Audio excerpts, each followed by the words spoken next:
Hello everyone, today is Tanis Esther and tomorrow is Purim, and I want to wish everybody a Purim Sameach and share with you a very special and deep Torah that I just read in the Sefer Pachad Yitzchak, Rav Yitzchak Hutner. The verse tells us that Lech Kenos Eskol Yehudim, that Esther makes a request that Mordechai should gather all of the Jews together, all of them hanimtzayim b'Shushan Habira, the ones that are found in Shushan, v'tsumu alai, and fast because of me, because of what I'm doing. Fast like I'm fasting. Mourn, daven, break the heavens open. Ve'al tochlu, ve'al tishtu, don't eat, don't drink. Shloshes yamim, laila, v'yom, gamani v'narosai, for 3 days and nights. I too will fast.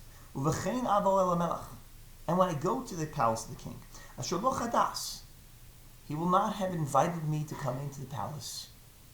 I'm going to barge into the palace uninvited, unexpected.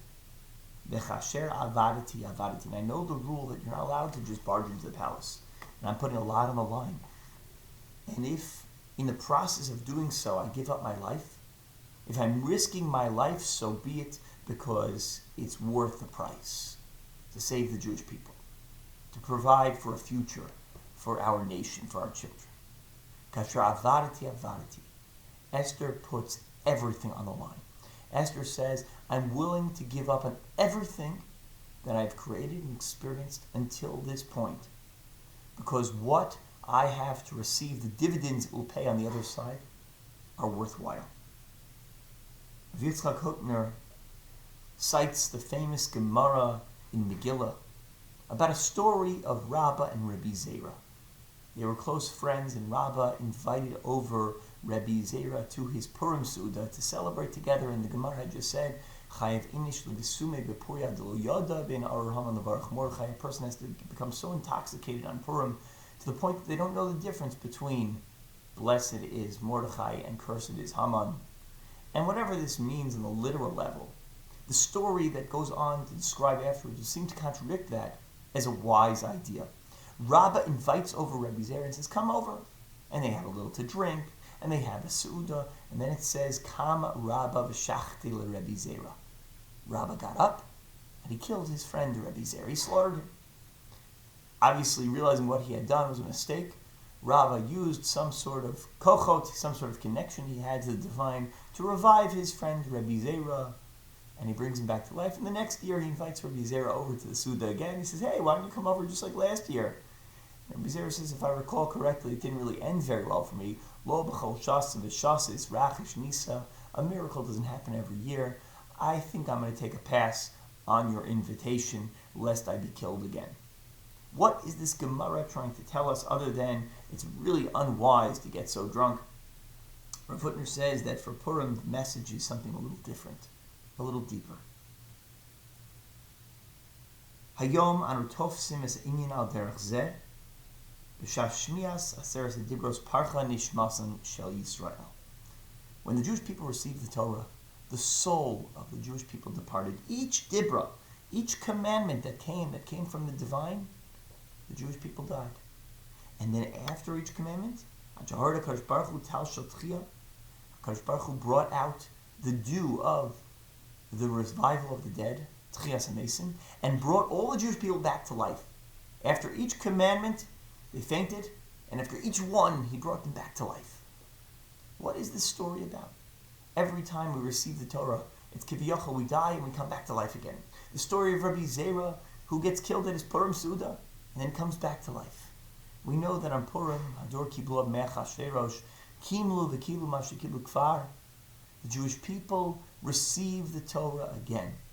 And to receive the Torah, says Rav Hutner, there has to be a complete destruction of the old self, a death of the old self, so that we become to life again as a new soul, a new person, a new level of commitment. Every time we have a real Kabbalah Satorah, a real reception of Torah, the person we used to be is yesterday. And I'm ready and able to commit to being a completely different person. We're not just talking about fine-tuning midos, changing one aspect, stopping to speak Lashon Hara for an hour a day. We're talking about a complete redefinition of who we are in our soul. I'm a different person than I was yesterday. I think for many of us this past year, since Purim of last year and Purim this year, 5780 to 5781, we've become different people. Our world is a different place. There's been a paradigm shift. And that paradigm shift has caused us to reflect internally and to recognize we are different people. The person we are, the person we want to be, is not who we were beforehand. The world has changed. Community has changed. We as Jews have changed, and we as people and family members have changed. We can't let a good moment of Kabbalah Satorah go to waste. We are fundamentally, profoundly different. We have received a new Torah in our lives, with many curses, with many painful aspects, a loss of much life, but also an opportunity to redefine. Esther walks into the palace of the king and says, Kasher avarti, whoever I was, that was yesterday. I'm a new person today. How are we going to go into Purim and recognize that there will be a tchiyah, a revival, a new life in us, a new energy in us? How are we going to redefine ourselves, our new attitude towards Avodat Hashem, our new attitude towards parenting, what kind of spouse I'm going to be, what kind of Jew I'm going to be, what kind of human being I'm going to be. It's an opportunity to redefine who we are. That's what Purim accomplishes. It's a Kabbalah Satorah like never before. Kiblu Mashe, Kimu Mashe, Kiblu Kfar. We are refulfilling that which we received earlier, coming back to life again.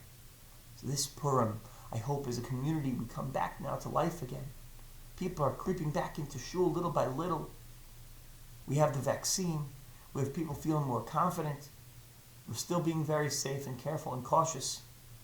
But there's a sense that there's a tchiyas hamesim in the air. Who are we going to be tomorrow? After everything that was lost, after everything that was behind us, how are we going to redefine ourselves? That's the challenge of Purim, and I hope you'll join me in becoming a new person, in a new Kabbalah Satorah here together. Have a Purim Sameach, a happy Purim, and we will share good news soon.